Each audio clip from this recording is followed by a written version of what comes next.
Morning, everybody. When we heard the well drilling's coming to Ohio, we weren't sure what to expect. We haven't had this type of increase in truck traffic for years. So the best thing we did was we called Pennsylvania and said, how'd you handle it? And they said, well, we got caught with our pants down. We tried to play catch up. It took several years to get back on it. So we're like, well, let's try to be proactive instead of reactive for a change.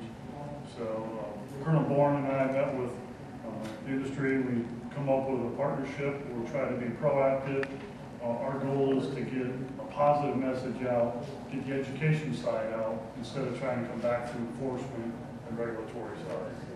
So what we want to do is we want to offer our services to try to help you understand Ohio's laws on roadways, truck traffic, whether it's for size and weight. The weight laws are different than they are in Pennsylvania or West Virginia. And some of the companies I've talked to on the phone, you cross the border and you all of a sudden you got to lose weight or gain weight or move axles or what have you. We want you to understand those. We know that if you comply with laws, the focus will go somewhere else. When the truck traffic starts, the community is going to be upset. They're going to be calling us. What are you doing about it? They're running in, they're tearing up our roads, they're doing this. We are currently, all of our scale teams that we have out there and our motor carrier inspectors, I've asked them to keep a separate book. Anytime we stop somebody dealing with their industry, to keep a separate thing, so we can show the positive or the negative. An example we did is up in the Warren, Youngstown area. We stopped one company running overweight. We had like 12 trucks in 3 days. We're like, something's wrong here. So our trooper called the company, talked to the safety director, went over there and had a meeting with the drivers, explained the weight laws, haven't had overweight since.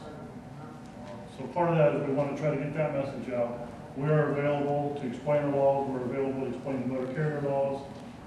I know the logbook rules, you probably don't deal a lot with that because they're probably going to be more local than they are traveling very far. What exceptions you have, we're trying to educate law enforcement at the local level. And we also want to educate yourself, but we want you to educate us too. What are your requirements? We know that as part of the road use agreement, if you improve the roadways, we know what's going to happen when the roads get better. The local is going to start driving 65 mile an hour on some of these county roads, as versus 10, 15 mile an hour that they're used to. So we know that's going to create some crashes and some issues. If you're involved in a crash, what's going to happen? If it blocks the road for 3-4 hours, will that impact your industry at that site or something like that? What can we do together to try to reduce those and to help out? We work, I'm on a committee and with Homeland Security, with EMA, EMS, myself. There's 4 or 5 of us that are trying to come up with a good way to, if something happens, who to get a hold of. We've been meeting with the industry, the county commissioners, and those, what contact numbers do we have, where's your site at? We're even thinking about flying over with our helicopter and taking a couple pictures, so we know that if the local kids start playing in the ponds, thinking there's a place to swim or something like that, if somebody drowns, how they get to the site, what's around there. Just those kind of issues that we see locally. We know, through my experience, just getting into the business, didn't understand a lot of it. I had to educate myself. Went over to Pennsylvania, one of our retired captains work over there with an energy company. I took a tour of some pad sites. Very impressed with the safety that's involved at the site. Knowing that the trucks running back and forth are usually pretty safe. You can hand pick who you let haul for you, and those kind of things. That if we get involved with that and show the positive working relationship, our focus will go somewhere else. If the focus is on this industry, the log haulers, the stone, or the loggers, the coal haulers will have free reign while they're not being looked at. So we want to come out with a positive message, comply with it, reduce your insurance rates, reduce your exposure, reduce your risk. We're not going to be out there 24/7.